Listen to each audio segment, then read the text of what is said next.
Hey, folks, and welcome into the Hook'em Hoops podcast. Texas with a huge win over West Virginia, 94 to 58. But they've got an even bigger test coming up on Saturday against Houston. Tommy Yarrish and Jason Kinander here with you. Jason, we'll start going back to that West Virginia game.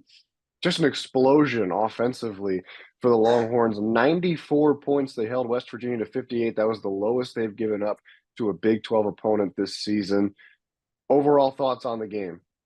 Complete and utter domination for Texas, Tommy, and they finally needed a game like that where they just dominate for all 40 minutes against a Big 12 opponent. The Longhorns came out, hit shots early and often. Dylan Disu went 5 of 5 from beyond the arc. In the first half, he finished with 27 points on 7 3-pointers made. That's a career high for him. He's really hitting his stride. All 5 starters were in double figures. And so Texas finally had this game where they spread the ball around. Everyone made open shots. Tyrese Hunter had a little bit of a get-back game with 19 points. Dylan Mitchell had another nice performance with 12 points and 8 rebounds. And then Kendall Weaver in double figures for his first time in the starting lineup with 13, 6, and 4. So great all-around effort by Texas, especially against a team that they lost to on the road a little over a month ago. And this is a West Virginia team that has only gotten healthier since that point. That was Patrick Subnik, who scored 20-plus points on Texas in Morgantown. Subnik played 14 minutes and scored 5 points because Jesse Edwards was back. But Texas looked way more up to the task against Edwards defensively, holding him to 17 points and 9 rebounds is one of the only scoring options on the West Virginia team. That's a plus. So we can sit here all morning and dissect the game, but I think that everything went well for Texas. And if they play like that against any opponent, they're going to have a chance to win. What did you think about the game? Yeah, really not too much to dissect just because it was so dominant, like you mentioned. But the two things that stand out to me, I think a positive and a negative, I would say. Okay. Number one, Tyrese Hunter's had a get back game. We talked about on the last episode how, I feel like he needed one. He needed one really bad in this West Virginia game, and he had one. 19 points in 28 minutes on 8 of 12 shooting. He hit 3 threes, and he seemed like he was really in rhythm. And he's been passing the ball really well. He had 7 assists in this game. I believe he had 7 in the previous one too. So when he's not scoring, he's at least moving the ball around and getting the ball in the scorer's hands to be able to get into that assist column. One thing that concerns me a little bit about this, Jason, is Texas had 4 points come off the bench. And now that's not necessarily a terrible thing because they won by, I can't do the quick math, they won by a lot. So it's not necessarily something you take and you say, no one cares. Well, you kind of have to care because at some point you're going to need your rotation to come and They step should up care. for you. Yeah, they should care. They should IT care. Horton, 25 minutes and only 2 points. The only other guy to score was Devin Pryor, and that was in his 3 minutes of time off the bench when That, Ronnie that was Taylor that was the just put. dunk with like 30 seconds left. Exactly. So essentially, you only really have 2 points coming off your bench from a guy who struggled in IT Horton. So that's very concerning. And then Caden Shedrick, and I mean no, well, I guess he didn't have the Tony Snell game because he had a rebound, a block, and a turnover. But 5 personal fouls in 9 minutes. He fouled out of the game, and he didn't even play 10 minutes. I mean, that's just incredible I've to never me. seen that. I've I've never never seen seen that. that before either. I was thinking it was going to be that Tony Snell stat line, Jason, where it was just 0, 0, 0, 0, 5 fouls in like 20 minutes, but he did it in 9. So um, that doesn't necessarily stand out to me. I just thought it was funny. But yeah, so Tyrese Hunter gets his groove back, which going into a game against Houston is going to be big. They get a long rest as well. We saw how well Texas played coming out of a rest against Houston the last time. So they really need the rest this time, I think, Jason, just because Houston not only has been so good throughout the season, but they've been especially good at home. They have yet to lose 13-0. When you look at this game compared to when they played a couple of weeks ago, what's the biggest difference and where do things lie that are, kind of similar? The biggest difference is where the game's being played. I think that playing that in Houston at the Cintas Center is where they're going to play that on Saturday. Fertitta Center, Fertitta The Center. Fertitta Center. Yeah, pretty hostile environment, and I'm really excited to see how Texas responds. This is their first huge road game of the year. Like the closest thing that we had to this was BYU, and I didn't think that they had a chance to win that game, like even a little bit, because of the issues that were plaguing the team at the time. Just didn't carry over well to a hostile environment. Now, I feel better about this game. Like I don't think they're going to win, but I actually think it's going to be pretty close. Like Houston has this way of they'll go up 10 really quick in the first half, and then you'll just never get it within 10 at the Fertitta Center. I think that it's going to be a little different on Saturday. I think that Texas is going to be able to pace Houston with some shot making early. You know, all five starters were in double figures against West Virginia, so they should have confidence. Tommy, the big takeaway for me in that West Virginia game, they had 28 assists to West Virginia's 6.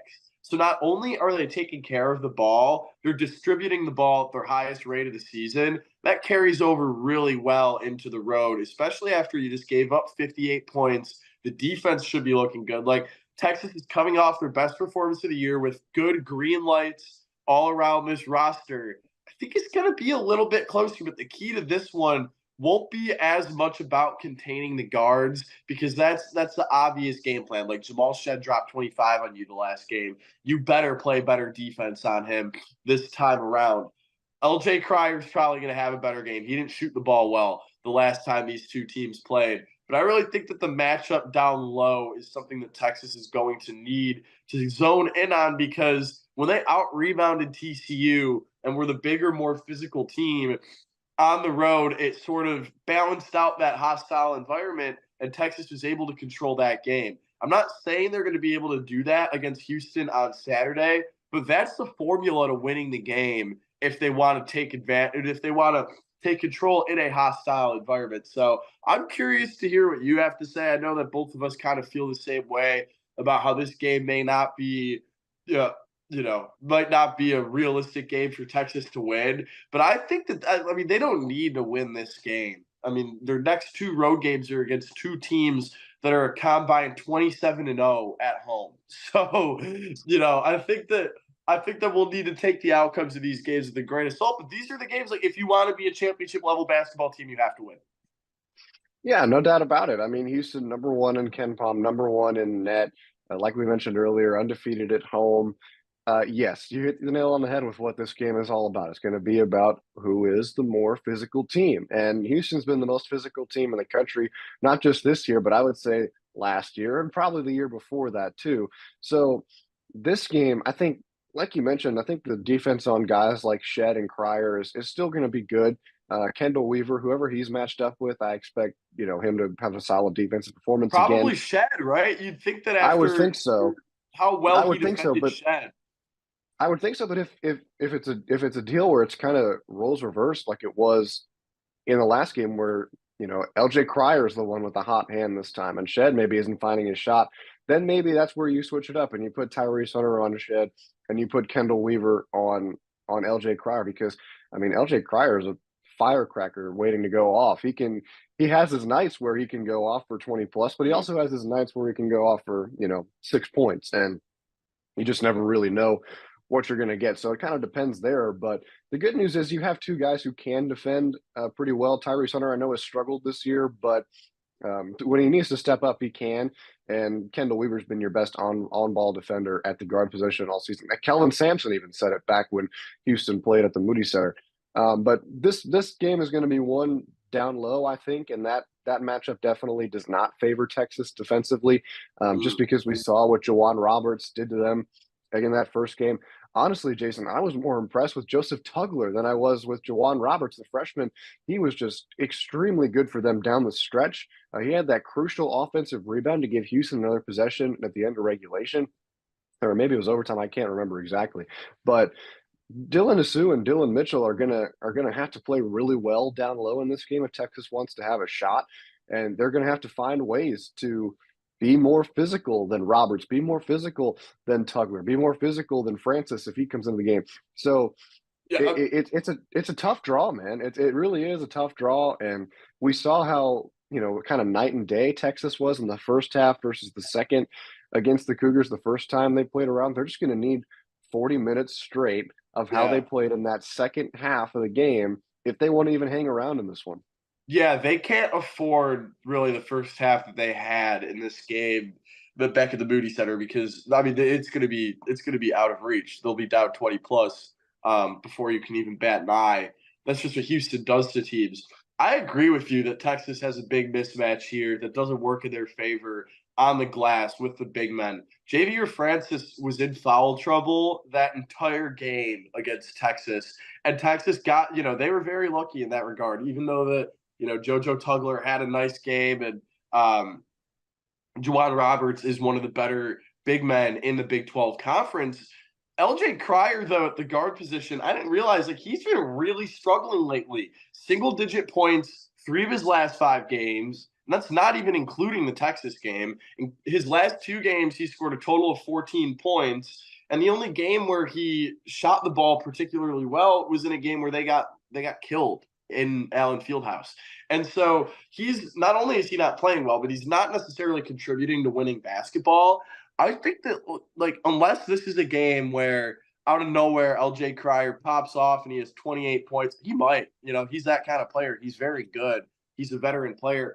But maybe Texas can take advantage of some guys not playing their best basketball. I don't know, maybe some of the signs of this crazy oh, how the heck did Texas beat Houston on the road?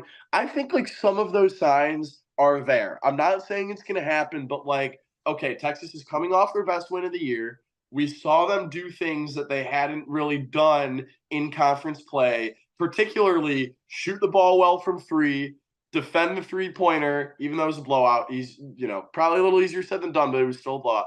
Shoot the ball well from three, defend the three-pointer, protect the ball, and distribute the ball. Things that they hadn't really been doing in conference play, they're finally doing, and they're going to need to do all 4 of those things if they want to win in this environment.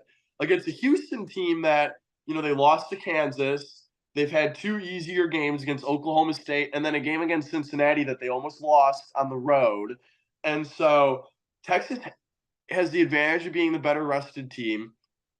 I don't know. I have a funny feeling about this one. I want to say again, I don't think an upset's going to happen because if Texas loses by 20 points, I don't want to claim this. But I do want to say this is a good Texas team. This Texas team is better than they were a month ago, and we should have higher expectations, at least for how they're going to match that first Houston run, at least for how they're going to look in the first half than we did a month ago. Because this is a better version of the Texas team than it was the first time they played Houston, and I expect the box score to reflect that. Not in the form of a win, not in the form of going to overtime again, but at least I'd like for it to be, close in the first half. I don't know what to expect in the second half of this one, but I feel like the first half Texas is going to come out pretty well because they've been playing pretty good basketball and they're going to be well rested.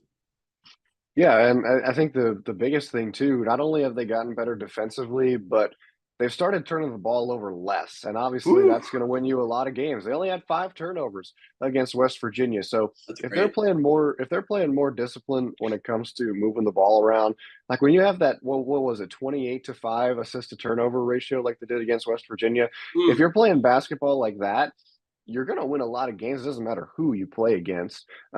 So it's good that Texas is moving the ball around like that. And they've been a much better defensive team than I think either of us thought they would be.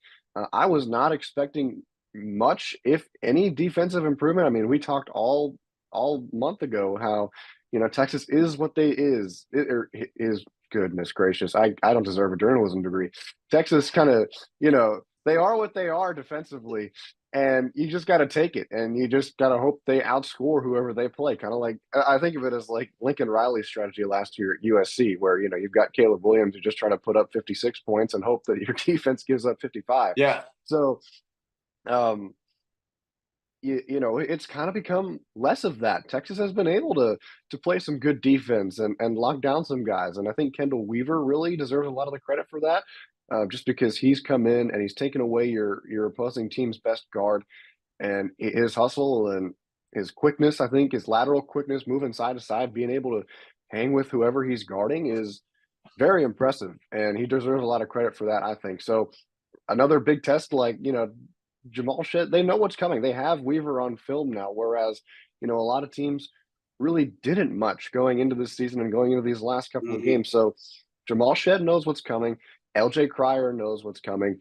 And that's what makes this one more difficult for me, especially. And then you add in, the other things that are baked into it with Houston being at home, undefeated, and LJ Cryer. I know you talked about, maybe this is a game where he only has four. He kind of reminds me of Max Asmus in a way, where Mm. there are games where he's cold, and when he's cold, he's really cold. But when he's really hot, and it's hard to stop him. So I think they're very similar in that sense, and I think that this is definitely a game where you consider the home environment, you consider it's a bigger game for them just because it's an in-state rival.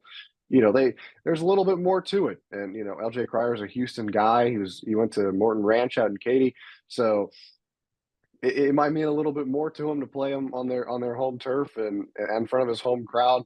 So I'm with you. I think that this is, I think Houston wins this. I don't know if it's close though. I think Houston might win big here.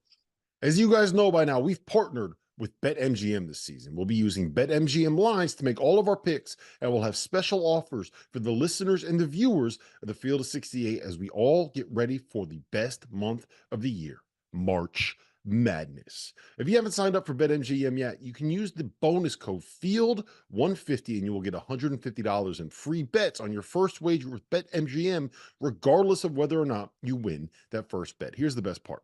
All you need to do is deposit and bet $5 of your hard-earned money. This is how you make it work.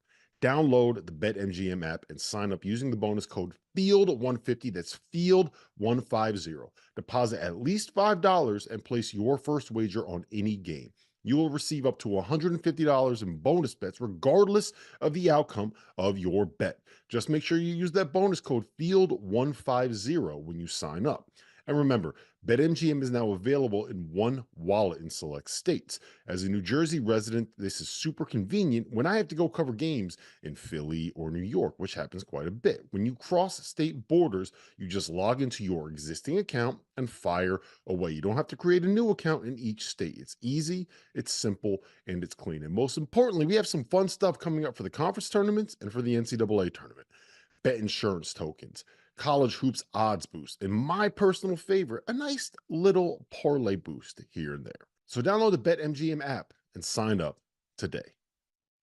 Big news, guys. I am thrilled to announce that we have partnered with Autograph, a company founded by the GOAT himself, Tom Brady. The Autograph fandom app gives you access to the best college hoops content, fan contests, and exclusive rewards like discounted tickets, all for doing the things that diehard fans like you already do, following your favorite team in the news and listening to podcasts just like this one.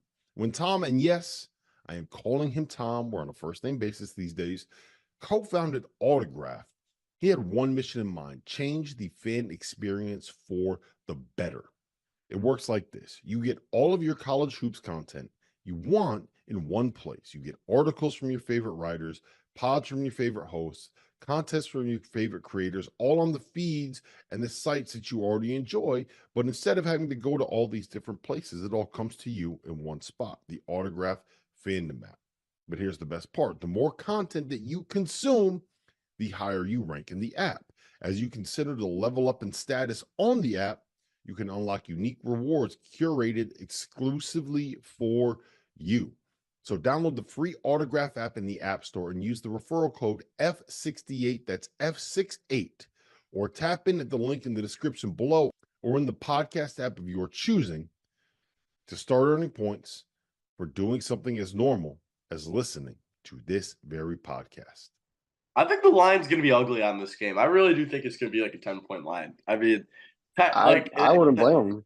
it's a sort of like a you have to I won't see, like, we won't see it until we believe it. Like Texas coming out in this great road environment and winning a game. I mean, they've done it before though. Like they've won at Allen Fieldhouse in recent years, and albeit that was during the COVID year, but like, this is a program that has won in hostile environments not too long ago. And so it wouldn't be like, Boston College going into Cavern Indoor and beating Duke. Like, this is an upset that can happen. Like I can visualizing it here. Like I can see it happen. I'm really excited for these next three games though for Texas.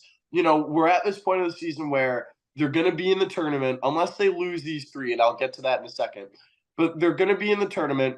Right now, they're about an 8 or a 9 seed. Like, who wants to be an 8 or a 9 seed? Seriously. Like, you play a pretty boring first round of the tournament game, and then you play a 1 seed in the second round, and your season's most likely over. Like, I don't think Texas wants to be an 8 or a 9 seed. Like, the good news with this stretch of games is they're going to finish these next 3 games. They're either going to be like a 6 seed, maybe even a 5 if they shock the world and go like 2-1, 3-0, which won't happen. But like they're probably going to be a 6 seed or a 7 seed at the end of the stretch. They go 0-3, they'll be a 10 seed. Like this is a good stretch for Texas. They're going to play their 2 toughest games of the year at Houston on Saturday, and then the next Saturday they go to Allen Fieldhouse. Like that's perfect. They're probably going to get kicked in the mouth in one of those games, and it's good for that to happen to a team midway through February, because if that happens to you midway through March, it ends your season. And so midway through February is really like the latest that you can kind of give a team a wake-up call like that. Like that's a good way that this stretch can affect Texas if they don't win. The thing I'm worried about is they're probably going to lose to Houston. They're almost certainly going to lose to Kansas. That K-State game on Big Monday is not necessarily a must-win, but you really want to have that game, because if you lose that game, it's likely a 3-game losing streak towards the end of conference play. That's going to be fresh in the minds of the committee. You have a really hungry K-State team coming into Austin on Monday. They probably can't afford one more loss in the regular season on their tournament resume, with the head coach in Jerome Tang, who is going to have his guys ready to compete on Monday night in Austin. Texas, even if they're not going to win, they're going to have to show something on Saturday. This is going to have to be a competitive game.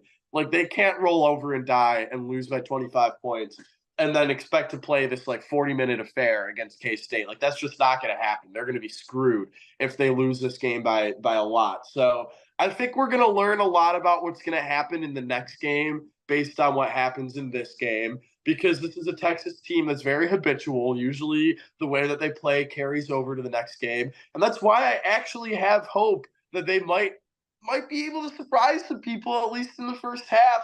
They're coming off the best game of the season. They have guys who I'm sure are confident. But, Tommy, you know as well as I do, 4 bench points isn't going to cut it against Houston. Who's your guy to step up? If Texas wins this game, like we know A-Smith is going to – I always say this. We know A-Smith is going to play well. We know Dylan Dessous is going to play well. We know Tyrese Hunter is probably going to play well. Who are we going to be talking about on Monday if Texas wins on Saturday? We're going to be talking about Dylan Mitchell. He had a really good game against Houston the first time around, and he's been playing, Jason, I would say his best stretch of basketball yet in his career at Texas. Not a double-double machine necessarily, but he gets you pretty close, and he's been finding ways to score the ball now, which is very important, and I thought was something that, kind of earlier in his career, if you saw Dylan Mitchell fill up the stat sheet, you thought it was off of dunks, just because that's what we always saw him at on the fast break. And, that I don't mean that as an insult necessarily, but he's definitely expanded his offensive arsenal, and that's been huge for Texas. So if he's providing for you on the stat sheet, especially in the rebound column in this game, if he's being physical down low, he doesn't have the frame necessarily to be physical, but he's the most athletic guy on the floor at any time. So if he's getting you rebounds, then you're in solid shape, and he can lead you out on a fast break and fly high over everyone to get you 2 points at the rim. So I think if Texas wins this game, it's going to be because Dylan Mitchell has a really good night on the boards, and he doesn't have to fill up the stat sheet in the points section either. If he gives you a double-double, I think that the Longhorns have a pretty good shot in this game. How about you? I hesitate saying this because, like, we were literally here, like, 15 minutes ago, like, grinning at the performance or lack thereof that he had on last Saturday against West Virginia. But, like I just said, they're not going to beat Houston if they have 4 points off the bench. And my answer to that is Caden Shedrick. Like, he's one of the older guys on the team. He's played these big games in hostile. Like, this is a guy who played at Cameron Indoor and the Dean Dome as a member of Virginia in these, like, big ranked matchups, ESPN primetime. Like, he knows what this environment is going to be like. And, like, this is the type of game he came to Texas to play in. And he's not going to be starting. he probably has that chip on his shoulder this season that he's probably frustrated that he hasn't been able to shake off of his shoulder because he gets hurt like every other game. Or in the case of last week, he's in foul trouble. But if Caden Shedrick can be this more of a secret weapon where he's not one of the top guys on the scouting report, because he won't be. Like, we're coming off a game where Texas basically only used 5 guys, and it was a blowout. So Houston knows that they're probably only going to see the same 5 with Ithiel and Brock switching at times. Like, this is the perfect game for Texas to bring Shedrick off the bench. Like, if he can get you a quick 10 points in 15 minutes off the bench, like, that's asking for a lot, but it's literally something that he has done before this season. I think that if Texas wins, we're going to be like, whoa, where did Caden Shedrick come from? Or, whoa, where did Ithiel Horton come from? And I'm going to have to pick Shedrick over Horton because we know what we're getting out of Horton. And I still think, even though we're midway through February, I don't think Caden Shedrick's best game as a Longhorn has happened yet. I don't know if that game's going to be this season or next season, but it hasn't happened yet. I will say this before we go into our prediction segment, Jason. We joke all the time that Rodney Terry watches the podcast. He might if he does. Rodney, if you're watching, or Caden Shedrick, yeah, Rodney, if you're watching today, please, for the love of God, make sure that Caden Shedrick goes in the game more than Brock Cunningham. Brock Cunningham has absolutely no business being on the floor for longer than maybe 3 minutes in this game because there's not one person on Houston's roster that he can out-physicize, if that's even a word. Like, he is the exact opposite of what you want on the floor in this game. And I mean no disrespect to Brock in that sense, but like – just know. There's nothing that he's going to bring that, unless he somehow finds his 3-point shot. His 3-point shot hasn't been there all season, but he has no business being on the floor. Like, Caden Shedrick gives you size, he gives you a better defender, and he gives you a guy who can get you more offense inside. Those are 3 things that are going to be better against Houston than Brock running up and down the floor, fouling every minute and a half. Well, I guess we can't say that about Caden now. And, being a liability on defense. So Caden Shedrick is much less of a liability on defense than Brock Cunningham, and he can probably be a strength for you defensively too. We saw what he can do defensively against Louisville earlier in the season. He just needs we talked about this with Tyrese Hunter. He needs a get-back game. Here's an opportunity if he's got the hot hand to try and get him into rhythm. Yeah, and I think that Kendall Weaver, like, exceeding and playing the best basketball that we could have ever imagined him playing, is like really denecessitating Brock Cunningham being in the game really at any point. I mean, the things that Brock used to give you where you'd be diving along the floor, like, now when he dives on the floor, it's literally a foul on him because he's like diving into players and knocking them over. I like Brock from a culture standpoint. And if he finds the 3-point shot, he again becomes a valuable part of this team because this is a guy who shot 45% from 3 at one point. But Kendall Weaver's doing those little things. He's making the hustle plays. He's sort of the guy who you can, plug and play defend on really anyone. Like, please put Caden Shedrick in the game, RT. We know you're listening, or we think you're listening. Caden Shedrick has and there might not be the same volume of shots here, but Caden Shedrick has a better 3-point percentage than Brock this season. Caden's at 40, Brock's at 34.5. I mean, he's also leading the team in blocks with 1.2. So there's your defense. There's your size down low. That's what you need to beat Houston. You don't need Brock Cunningham to beat Houston. Again, I apologize if that came off as harsh, but it's just the truth. Brock Cunningham has no business playing in this game. You know what? We need to be harsh, because if we're not harsh now, like, these are the things that will end the season in the middle of March, right? Like, you call us harsh now, but these are the exact things that hundreds of people will be complaining about on Twitter when Texas loses to 9-seed Washington State in the first round. Like these are the things that we've been talking about all year, especially in conference play. And to the credit of RT, like, most of the things have been corrected. Like, we have this inside joke that he listens to the show because everything basically that we have asked him to do, he does. Game to game, week to week, he does. And so we can't criticize him at all, because at least from we want you to do this, we want you to make this adjustment, like, he literally does it. Like, if we were the head coach, we would be making those calls. So he's not doing any better than we would do if we had the means to be in the position that he's in. And so I got to shout out RT there, because he's been doing a good job and he's been doing what we've been asking him to do, which is exciting. And I Yeah, hope that we can figure out the right things to ask for as we come to March. yeah, Rodney, in case you need 2 additional staffers, just to let you know, I'm looking for a job. So I'm sure Jason will follow suit. But really, I think, and one last point on this before we get to the prediction, I think that it's good to have seen the Rodney Terry slander kind of quiet down, because I think people are realizing that it is, you know, you might not want to be, what are they, 18-6 or 16-8, excuse me, but that's a whole lot better than being 8-16. And I think that's what some people expected this team to be like, going into the Big 12 conference play. I think Rodney Terry's done a fantastic job. I think he's quieted a lot of people down. They're on the brink of going 500 in Big 12 play in the toughest conference in America in his first season. He doesn't have a roster full of his guys per se, but I think he's done a very good job adjusting to the game. I think he's done a good job adjusting to where Texas has been weak. And I think I'm not saying that he's going to be your long-term guy, because we still have a lot to see with that, but he's done a good job. And anything other than that is just, incorrect, I think, in my opinion. I always bring up the point. Who would Texas have hired that would have done a better job with this team? You're not going to find very many people that were at least on the market. Got Drew. Okay, well, yeah, but that's when it their comes top to choice. people He's who, always going to be their top choice. when it comes to people who are actually on the market, I don't think Scott Drew would be on the market for the Texas job. I think he's doing pretty okay at Baylor, considering that's probably the only sport the Baylor boosters care about at this point, since they're doing so well. Yeah, they had one player invited to the NFL Combine.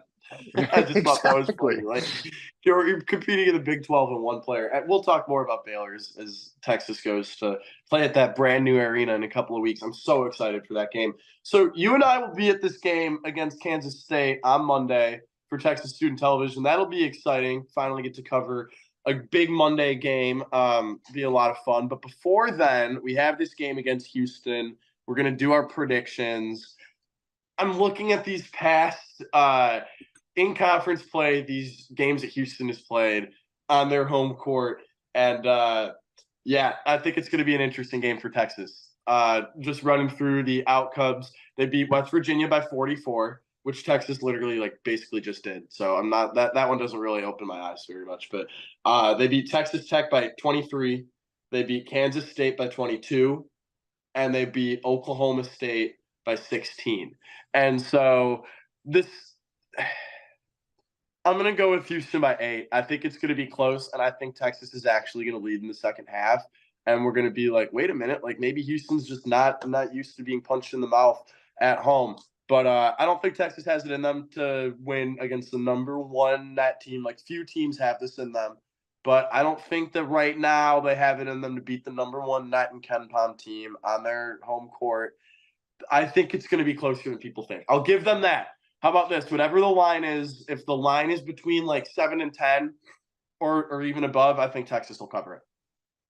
Wow. Okay. You're a lot more confident than I am. I think this will be close throughout, but I think that Houston's a team that, like you mentioned earlier, if they get that 10-point lead, it's probably going to stay at 10 and probably only get bigger. So I think Texas hangs around for the most part. They might stay within 5, maybe 3. They cut it down. They tied the game last time when they were down by double digits, I believe. So, they can hang around and play around for quite some time. But I think Houston pulls away late in this one, and I think that they win this one. I actually predicted this on our good friends over at College Crossfire at their show earlier this week. I said Houston 68-56. I think that's not an embarrassing loss, but a loss big enough where Houston, you can say, Houston really, really played well in this game, and Texas not necessarily played bad, but they had 1 or 2 things go wrong to a point where, you lose by double digits. I like that. And hey, if they give up 68 points to this Houston team, albeit they haven't been shooting the ball well, lately only putting up 67 against Cincinnati on the road and 65 against Kansas on the road. If you can hold them to 68 points in a loss, we talk about these green flags. The green flags will be there. So you've got Texas losing by 12. I've got Texas losing by 7 to 10. I'm going to go with 8, though. I think that this game's going to be close. I think that Texas is going to lose, but I think that like they know like the roles are as defined as they've ever been at this point of the season, and so like we're probably not going to have very many surprises other than Caden Shedrick, and so I'm hoping for a close one. Like I will be disappointed if Texas succumbs to the first run that Houston puts up because I think that this is a better Texas team than that. Like this is a tournament team. They need to be able to respond to runs by good basketball teams. And so we'll see if they're capable. We'll see if they're capable. Yeah, they did it in the first game. I don't see why they wouldn't be able to in this game, considering how well they played against West Virginia. They're rested. It should be a game where they can be able to take the run. Basketball is exactly that, a game of runs. So if you can get past the first one and ride that first wave, you're very well in the game, even if you're down double digits. Well, that'll do it for us. Hope everybody enjoys the game. Texas and Houston, 12 p.m. Central Time. Nice noon tip on CBS. Oh, I'm so excited for a nationally televised game with that CBS theme music right as we're coming to March. Should be a good one. Should learn a lot about this Texas team. They play K-State on Monday. We will hopefully talk before then. Tommy, good as always to talk to you. Hope you have a nice weekend. Hope everyone at home enjoys this game, has a good weekend. We'll talk to y'all soon.